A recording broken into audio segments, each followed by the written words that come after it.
Welcome back to my channel. My name is Maya if you're new, and I make videos about adult coloring. But today I'm going to make a video that I have been meaning to make for a very long time, and I'm really excited, all about Neocolor I. These awesome wax crayons by Caran d'Ache. Here's the one that's missing. I'm going to use it. This is the largest set, unfortunately, that I am aware of. I wish they came in more colors, because like in all the colors of the Neo 2, but so far this is the largest set as far as I know. Now I do also have this set, which I don't even think I used it. I really need to start using it. I'm going to swatch them. It's the metallic. So I'm going to show you in this video how two main ways of using this in coloring books, and also you could use it if you are just like to make art without a coloring book. Hopefully this video will help you as well. So two main ways of using these crayons in art and coloring. So let's get into the video. So I have my chicory root beverage here with soy milk. It's so yummy. Now I have here a Neocolor I and a Neocolor II. Many of us know Neocolor II. This is the first one that I got, is the Neocolor II, not the one. And I fell in love with these. I still love them. They're one of my favorite art supplies. And as you can see, they are, hold on, water soluble. Sorry, my brush is dirty, of course. They're water soluble. And this is just mixed media paper from Artex, this book. But yeah, it's water soluble, as you can see. And what is less popular, I noticed, in the art world, and well, art on YouTube, and definitely less popular in coloring, in the coloring world, is the Neocolor I. These are wax crayons that are not water soluble. I'll show you. For those newbies among us, see, not water soluble. But it's much more than that. So these are actually a wonderful mixed media tool, and they have a magic to them, and I'm going to show you later on in the video, especially the second category. So the first category of how to use these Neocolor I crayons is basically like a large Prismacolor or a wax pencil, any wax pencil. So you can think of it as a big chunky Prismacolor. Okay, that's one way. That's one way to color with it. And one way to look at it is if you have a large area that you want to color, and instead of using, the pencils, let's say, it would take a very long time. This covers much more ground, much quicker.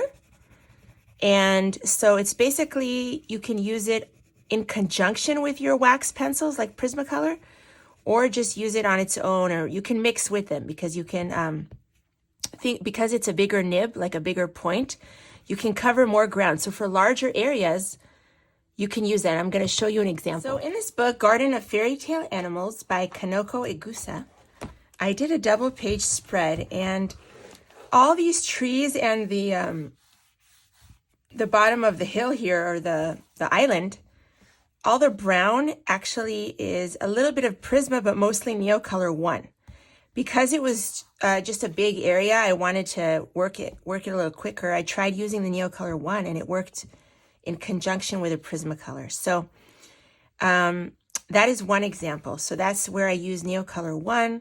I did use some Prismas too, but it's basically like just a chunky Prismacolor. Just think of it like that. When you have a big area to do, like if you like to do pencil backgrounds, it can kind of help you.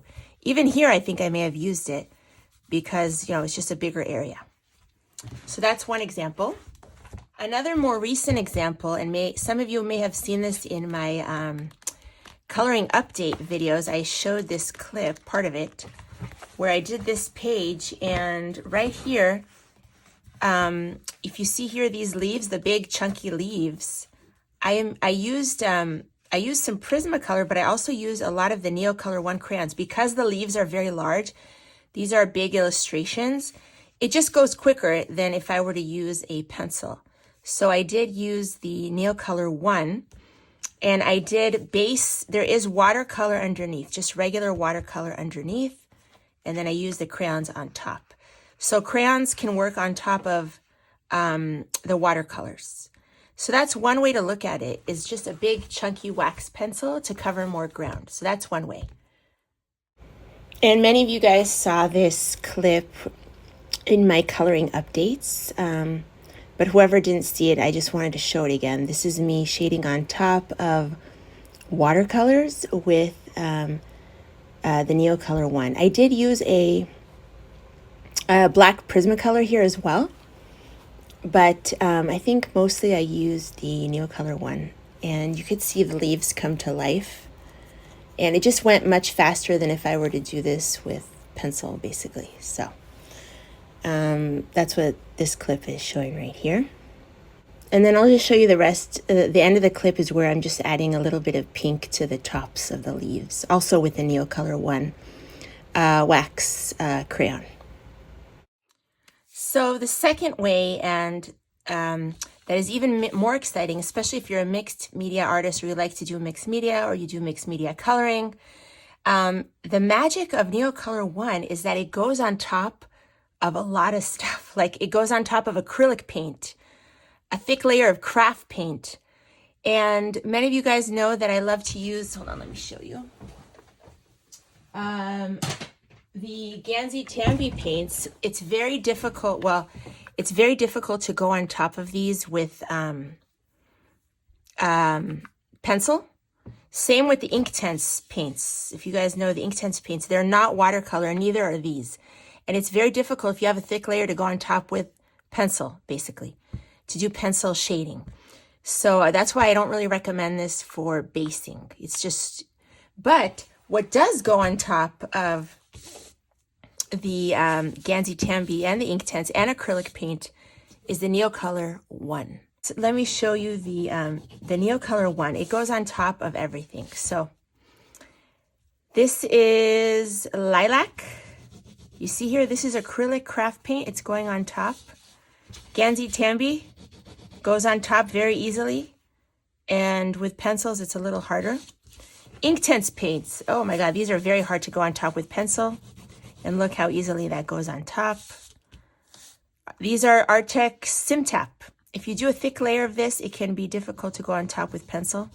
And this goes on top beautifully. These are the Artex acrylic markers. They're a little bit more watery than the Simtap and goes on top very easily, even though I have purple on purple. Let me get another color, hang on. Let me show you the white. Look how beautiful the white looks on top of that. And let's take a metallic Neocolor I. Look how beautiful that goes on top. So for mixed media, the Neocolor I are very valuable because they can go on top of mediums that pencils have a harder time to go on top. And this is just from experience. I mean, I've tried many times to base with Gansey Tambi, Inktense paints, even acrylic marker, and had a hard time going on top with pencil when I wanted to shade. But these Neocolor Is go on top of everything. So let me show you an example in my sketchbook. Okay, so right here. Oh, another thing it goes on top of. What is this called? Oh, the tempera paint sticks. The tempera paint sticks, it's very smooth. It's very difficult to go on top with pencil. I'll show you what I mean. See, this is Prismacolor. It's not really going on top. It's kind of like waxy. It's resisting it. This is a Pablo pencil, also very difficult to go on top. But let me show you the Neocolor. Boom. You see how easy that is on top of the... And this is very resistant to pencil. So that is basically what I mean. This goes on top of everything. And that's the magic of it. So I showed another example. Oh, here I colored with it. This is craft acrylic paint underneath, a lot of acrylic marker, and these Neocolor Is. I went in here, the blue Neocolor I, inside here. So mixed media, yeah. Like all these little dots here are Neocolor I. So I don't think I have any other. Oh, here, I think I may have used it. Yeah, here on top of the acrylic paint, I used Neocolor I in the background.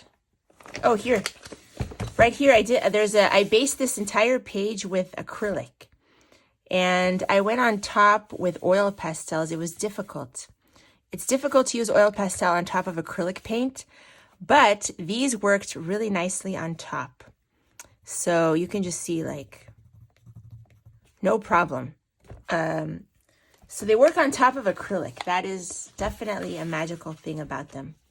And it's very difficult to go on top of acrylic with other stuff. So basically, I'm going to show you another example of me coloring on top of acrylic with these. Okay, so right now I am in Keep Calm and Color Tranquil Trees by Marcia Zatino. And this is kind of the paper is not great, honestly. It's better than Amazon. But I really like how pencils work on this. So here I use the Woomer pencils. And everything else is based with acrylic markers. Let me show you. These acrylic markers by Artix. So now I'm going to show you. There was nothing here. I kind of drew these in and I made a foreground. Now I based the bottom with acrylic, like a purple, and then I wanted to create shading. So I used oil pastel here. But even the oil pastel gets resisted. It's not the best. It doesn't work the best on top of the acrylic. Now I could go in here and make it darker with the Neo I. So wherever it's patchy, I can go and make it darker. And it works on this. So this oil pastel is fixed with satin glazing liquid. And you can see the Neo I has no problem going on top. Now let me see here what color I'm going to use. Okay, so we can actually sharpen them. And I just use the 2-hole sharpener. And I don't go too sharp, just like this is good for coloring purposes. It depends, obviously, what you're working on and how big it is. So I'm going to work in here. I want to create a little bit of shading on the bottom here. Oh, I think this is a little too light. You know what? Hold on. Yeah, let me go a little bit darker. Let's try this. Yeah, that's better. Okay. This is what color is this? Alizarin Crimson. So now if I tried to do this with pencil, it would be much harder. And it's also a bigger area, so it's really nice to use these. And I'm just going on top here, creating a little bit of a gradient, like just for some shading. And I can also create highlights. Hold on, I'm going to show you.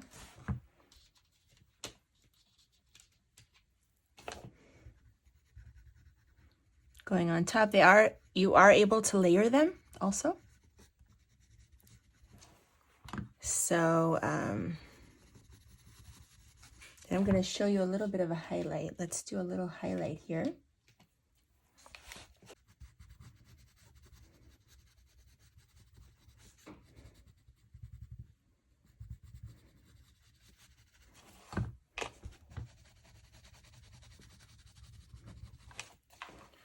There you go.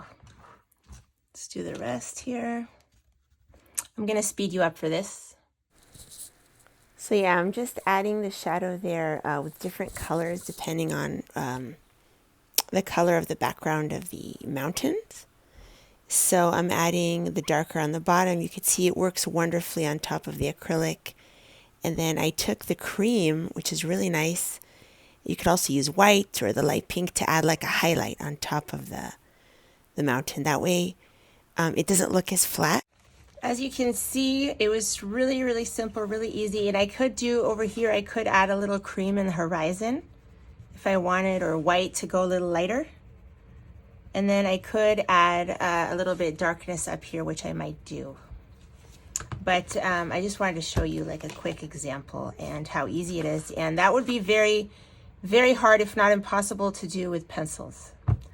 And it would take much longer because they're smaller point, even if you were able to. But So for mixed media, if you like to use many mediums, you can really go on top of a lot of stuff with these. They're really, really awesome.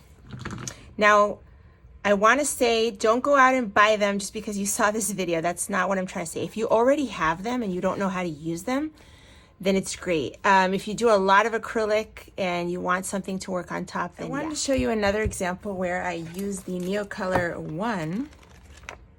So right here, I base the cats with Ganzi Tambi watercolors. And you can see there's a thick layer. I don't know if you could see, there's kind of a thick layer here. In some instances, you could see the shine. I don't know if you could see the shine from the Ganzi Tambi paints. But that resist is very difficult to do like pencil. But I did do the shading in here with Neocolor I. I used browns and grays. Let me bring it up. You could kind of see it closer. You see the crayon here? So, and also like around here as well and here. But yeah, I did use Neocolor I on top of the Ganzi Tambi paints on these cats. So just wanted to show that to you. Here's another example where I would use it like a big pencil, basically, like a big chunky pencil. So right here, this is all based with watercolor. This is called the Moomin Coloring Book. And basically, I wanted to add darkness to the top and kind of go over it a little bit to make it less patchy and make it look a little better. So instead of using a pencil, which would take quite a while, I could use this, and this goes much, much, much, much faster. So I'm just going to do one section to kind of show you.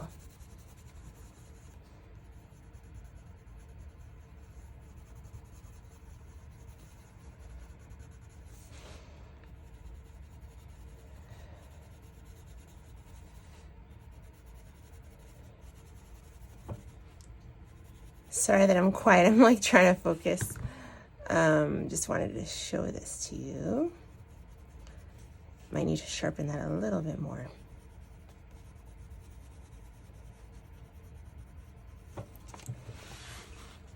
But you see how that I'm kind of like filling out this background a little bit better? Look at this section, how it looks compared to that. And it's so much faster than a pencil because it's, you know, a bigger tip. So you can lay down more product quicker. And for like big areas like this, it works really nicely. So just thought I would show that to you. So that is all I have for you in today's video. I'm sure there are other ways to use these. This is just the two main ways that I use them. And just from my experience, I hope you enjoyed the video. Hope you found it helpful. And I will see you guys in the next video. Bye, everyone.